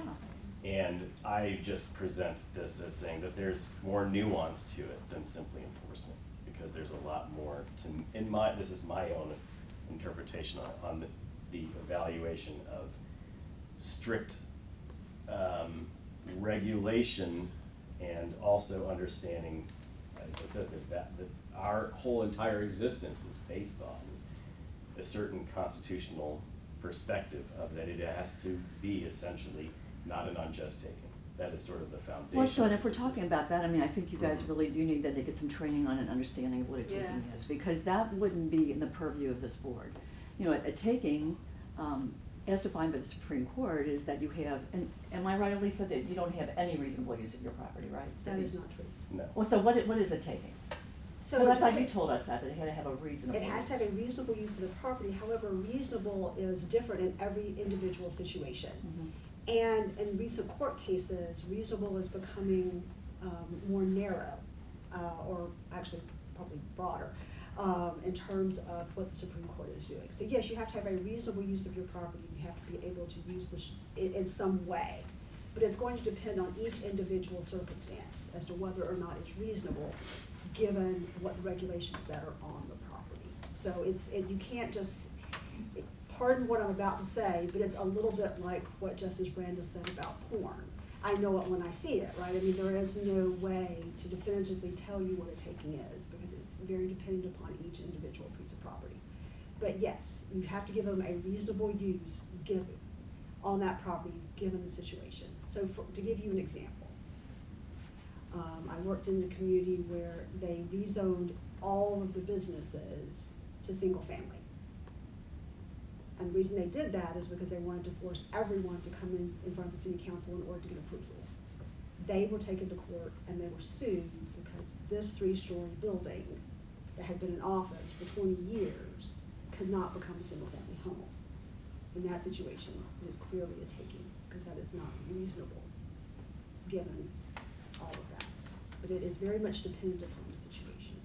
So Mark, is your problem with this is that you're worried that if you apply the design review guidelines, that you will be participating in a taking? No. So I only say this because I feel that we have some perspective that the only appropriate course of action is a very strict enforcement. And I just put it out there as saying that I don't know that is the case, as it has been mentioned, the whole shall versus. It should, yeah. And you know, it's- to help you with that, and I Mhm. think that the historic consultant will really help, you know, Yeah, and I answer think questions that's where we definitively. want to head. And I don't mean to cut you off. I don't know, we're kind of getting into that realm of, we're going to answer these questions with the historical district. A historical consultant could give us a lot more information in that regard, so I don't want to kind of drag us down that Perfect. regard. But Can I just ask a question? Because Absolutely. This is just so fascinating to me. When you guys are put on to the design review board, do you get any kind of training? Do they advise you? Are you trained on that at all? I'm just curious. When I don't know, maybe it wasn't the same for everybody, because we all didn't start at the same time, but there Yeah. was an introduction to the role of the board and its responsibilities, as well as a walkthrough of our guidelines. Yep. The guidelines that were in place in 2002, but you didn't really have the formal training on it, like. Well, I guess I don't know exactly what that is. We are professionals within the industry, Yeah, I understand. familiar with architecture and zoning and other things to that nature. So trained in that regard, and then I think provided with some additional understanding of what is enforced. I don't know what specifically the training would be. I mean, guess other than what we're gonna, you know, bring to the Right, board. which Yeah, I okay. think we all welcome that. Oh, yeah, sure. But I I don't guess necessarily myself. know as a definition of this job, that there would be something else in And addition as a norm. there is no requirement for that, but you're, like you said, your expertise, that's one of the reasons we bring Mm. these type of folks in, you know, with some of those expertise, but we sit down with them, do go over The ordinance. what the this- design guidelines, hey, this is what it is, and hey, take a look it over, obviously, ask us questions. We have some interaction with them, you know, as they come on. And I'll say in my tenure, actually, the most recent, gentleman come on is really I think might be the first person in my tenure that's new. I'm not sure. But that being said, yeah, I sat down and had a lengthy conversation, you know, talking about these types of things. Yeah, why they was put in place because of this ordinance, which is a law. Okay, thank you, I appreciate it. May I give an example of one you were saying, I understand the discussion of Mm. the rights of the homeowner or something. And the most simple, I think, blatant thing that would be easy to designate is parking in your front yard. Mhm. And if it does not allow parking in the front Mhm. yard, and something that concerns me is how many times today is that, and then you just grant waivers. Like why, I don't know why we spend time doing that if you can just grant waivers, but let's say you grant a waiver Mhm. and say you can park in cars in your front yard. So the house next door to me has 8 crappy broken down Yeah, cars. yeah. My property has been taken away from me. That, absolutely, and that's a perfect Oh, example. good, I'm glad that you would, so I you totally would not do. grant that waiver. And part of my evaluation of that is, to me, to your point, I feel like it would be an unjust shaking of your value as the Well, I neighbor appreciate to allow your- that to happen. Yeah, I because that appreciate would you're be looking out for me, a problem. because I do think that That that would be a can problem. happen. And Mhm. I think that if Mhm. you want your shutters to be medium beige instead of light beige, you're not gonna kill my property. Mhm, right. But junked up cars in the That is yard would, exactly right, yes. That would be a problem. because, and Mhm. I've seen often, everybody likes the term rubber stamp, but it's what it is, it's like, Mhm. property owner wants it, they should do it as their property, I'm just gonna say yes. Mhm. And I don't think that that's fair to the rest of our city. Yeah. When these guidelines were written, Mhm. saying, like, these are the maximum heights, these are the minimum heights, Mhm.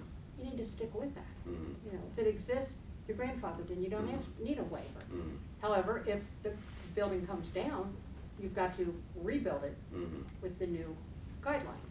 And I think those are set to keep the city that we move to. I don't want my property devalued any more than you want yours. I will say that, Completely agree. in addition to that, you know, there's a reason the Board of Adjustment exists, to give variances for unique circumstances. So, that's a board that's created by KRS, state law, and one of the things they do is give variances for unique circumstances. In Fort Thomas, we have a lot of unique circumstances. We have a lot of small lots, we have a lot of very difficult, and that's a different board from this, but Yeah. you have a lot of difficult, setback obligations. Somebody wants to make an improvement to their house without the Board of Adjustment and without those variances, they can't make improvements. Your community doesn't progress, it digresses. So I think that is an absolute,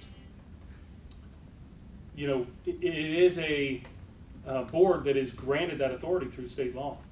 But it's come to other boards, because I've not been to a Board of Adjustment meeting, and somebody wanted 30 extra feet, I think, either on the right side or the left side, they hadn't defined it, and they said, well, we'll just say, okay, you can put it on either, and then it's like, or both.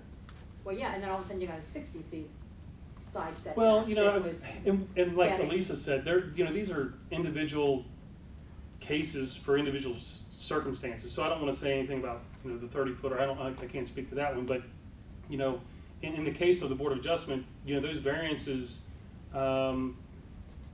are very specific to that particular property. But what I'm saying, this discussion was not at the Board of Adjustment. Okay. Well, and there may be other applications for waivers obviously for the other boards.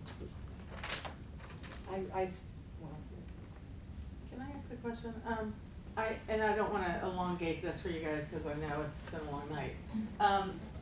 I felt like we went through everything, except we kinda skipped past the 27 corridor. I mean, we talked about it, we showed the picture, but like some of the requirements, I didn't see those for that district, and I know you're probably primarily talking about Central Business District tonight, because that's what this board would regulate.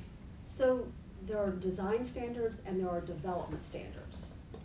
And this board only has purview over design standards in the Alexandria Pike mixed use district. So that is why we only went over those. Okay. They actually do have purview over some of the development standards in the Central Business District. So that's why the presentation was structured that way.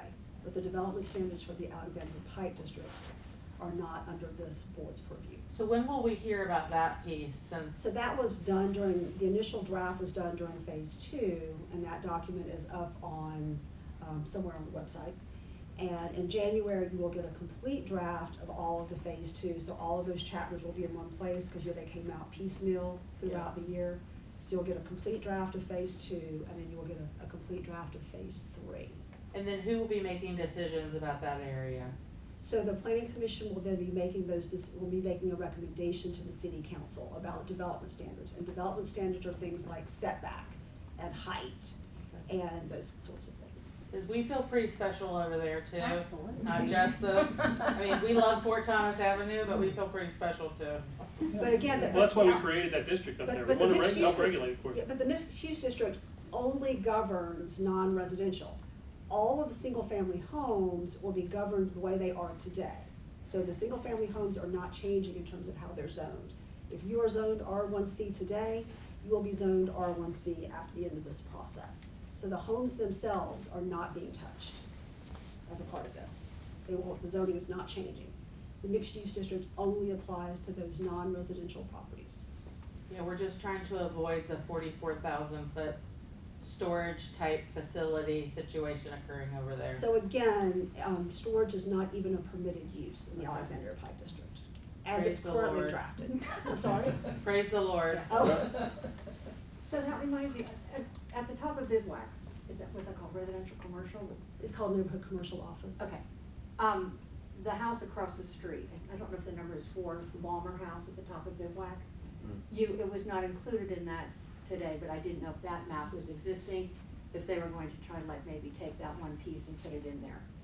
Or because it's in R1, it's going to stay R1. As everything is currently drafted, if you are zoned in R1 today, you will be in R1 tomorrow. That was what I If you are using it as a home. Now, there may be pieces of land that are, an R1 today that are non-residential as a non-conforming use. Those might change at some point through this process. I don't think the ones on either side of the top of Bivouac. No, all of those are zoned R1. Yeah. And it still makes me nervous, because every time you say storage facilities, because I still hear that building is a storage facility. You Which gotta go building? through the top of Bivouac. The one Yeah, that, like the Dr. doctor's Desmar's office? office, and then it became a bank, and now it's Oh, vacant. okay, That you- yes, that the single, somebody has the one like that was a- the single property. Yeah. Right. I'm actually curious why there was a decision to choose to sort of keep that as a district unto itself, one property. So it is the neighborhood commercial office district, Okay. and it is Fort Thomas Plaza, Mhm. Bat Spot, and Highland Grand. Mhm. And truthfully, we had to zone it something business. Okay. I mean, I don't. Because it has to be, just again, It just is kind of so point, high. it has to be deemed conforming in its existing state. It doesn't necessarily have to be, Mhm. but part of our marching orders Mhm. have been Okay. to try to make, to bring the zoning ordinance back, to tailor it closer to what your existing uses are Okay. and your existing development standards. Okay. So that is part of what we're doing. Now, whether or not someone ultimately wants to decide that, to make that single family, I think that would be a tough road to hoe. But they have, back to the point about, because at the time you said, having storage, you have to have a rental spot, this is what I've heard. And they open a secret door and you drive back and there's all this stuff that people from Altamont can see, and it's awful. and this is what I've heard from Mm, somebody who lives mhm, on Altamont. mhm. And, Elisa was telling us the one day that that's not a non-conforming use, that is like a prohibited, you can't do it, they should shut them down use. And that's the last I've ever heard about it. But you do have a limited period of time that you can enforce that, so. And I think the city didn't, at least I didn't know about it. Like, I honestly really discovered this relatively recently when we were going into the building, they were looking for a use, change of use inside, and I'd never been in the building. And I went through this building and, wow, I didn't even know that was there. So I think it was one of those that, obviously you can't see it from the main drag. You can't. And I think it's kind of hidden back there, and there are some, there's a statute of limitations where after, is it 10 years that, If it's been in place and But you if, haven't, did you have to know about it? Because they kept this very under the table. it's basically, it's from the time that you become aware of it. Well, So it's because a one of quite our, nebulous. one of our meetings on the, and those have only been going on less than a year. So yeah, and I think it's been there for a very long time. We had looked back at it. I don't So are they think- gonna do anything about it? We can't at this point because it's been there for so long. But you didn't know about it. Precisely. Until you become aware of it, that's when the statute starts running. Is that No, not what you said? that's not my Lisa? understanding of the statute. Let me look back at the statute, Okay. but you can't necessarily just say, because of the way the law is written, that just because it's illegal nonconformity, that you can then enforce it, because there is a time limit that starts at That's a my- certain yeah. period of But time. I thought that you said from the time that they become aware of it. That is my Because recollection off the if I top were of my running head. some illegal, But let us look Sales back out at of this, my let's look back at the statute and see what it basement. says. And keep in mind, I mean, just because Kevin wasn't aware of it, doesn't mean the city wasn't aware of it. If there was some indication of that, that also started the time clock. So, well, everybody's new. Can I ask these guys a question from a design perspective? You know how Lisa was putting all that stuff up? I just happened to be in Marymount this past weekend and in Mount Lookout Square, and I took pictures. But Mount Lookout Square particularly is like we had it. It's all the individual buildings next. There's like 8 restaurants, I can't Mhm. believe it, but they're all individual buildings like we Mhm. have over here. On those development standards, on this side, the east side of the street, one of those is that a building could be 185 feet wide, which is the width of one Highland. And I'm just wondering because, you know, I'd love for you guys to use your design expertise and look at some of those standards and see how you think that would all comport with what Fort Thomas is, you know, what we've grown up with, what Mhm. we've come to expect. Because when I look at this side of the street, I'm seeing a lot of individual buildings that are different, from different eras, different designs. Sure. And when I think that that would be raised and there would be a 185-foot building there with no design eye at all, it would seem to me that that would change kind of the character of what we have. So Understood. I didn't know if you guys would think that Well, would be too big or too long, or from a design perspective. It's hard, so that's a little hard to answer. One, and I'm just going off the top of my head, part of the 185 feet, and I don't even exactly know where that comes from, but certain uses can't necessarily even, very easily be parsed into a small thing. But that doesn't mean that it aesthetically can't look to fit, to be equal in sort of the teeth on the street aesthetically, even if it's longer.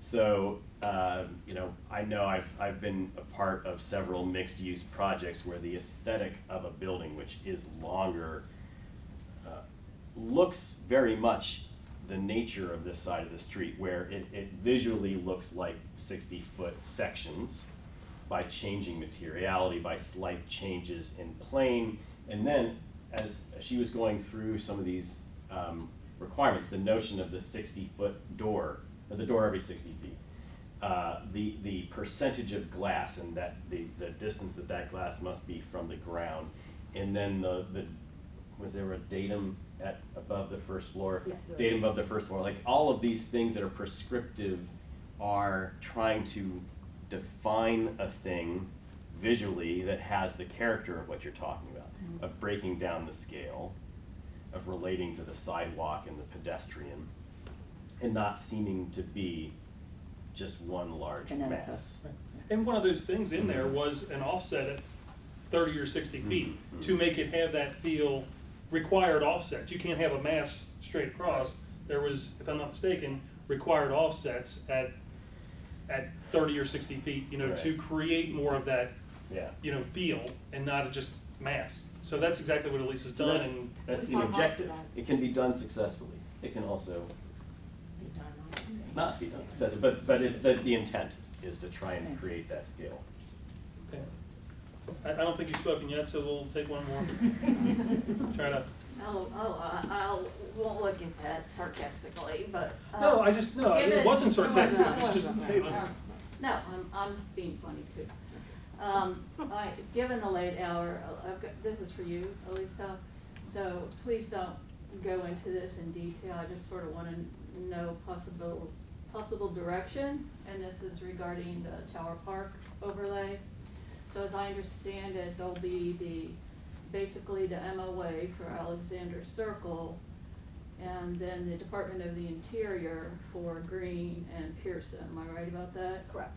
Okay, so I would like to suggest or see what can be done, because I see potential problems with that.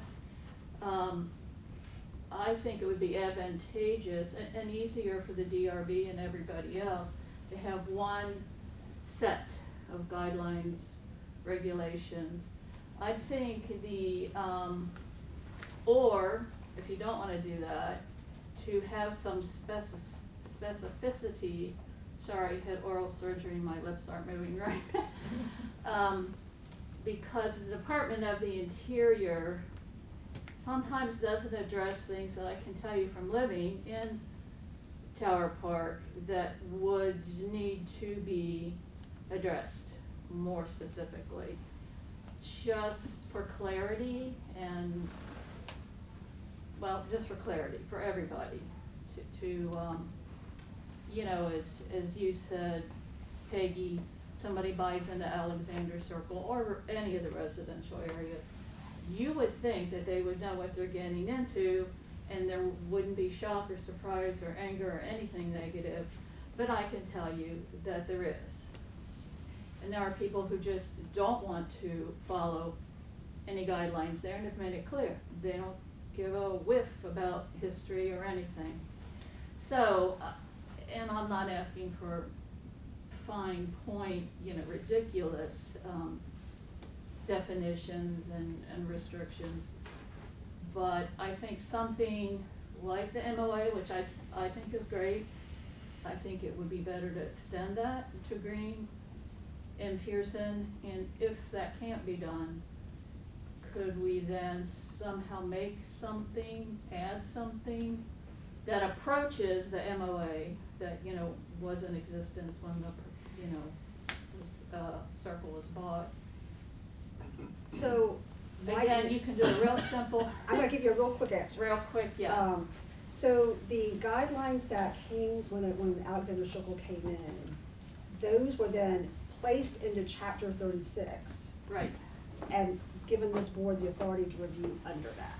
correct. So until chapter 36 is changed, they only have the authority to review those homes based on that, those Right. guidelines and the Secretary of Interior standards. So until chapter 36 is changed, that's what this board is charged with doing. Right. And that is outside the zoning ordinance, as I've said 10 times tonight.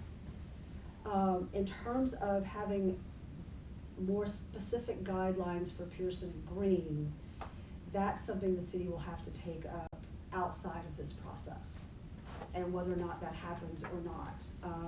What we have been asked to do is to get you something in the short term, given that you are potentially not going to have a homeowners association to Correct. regulate your structures. Correct. So this is truthfully a Band-Aid to get you something, given that situation. So there is an openness or. I'm not gonna say there's openness, because I do not work for the city. Possibility for something more specific. Like I said, I don't work for the city, I'm just I saying. mean, I think we'll get, happen. honestly, I think we'll get our historical consultant in here and have some of those discussions and That's my what hope, can, is that what can they he would- advise, you know? Right, Well, that's why we'll use it. exactly. That's the hope, is that that person would Yeah. guide that. Thank you. Thank you all, we appreciate it. Thanks, everyone. Thank you very much, I appreciate your time. Motion to adjourn. Oh, I'll second that.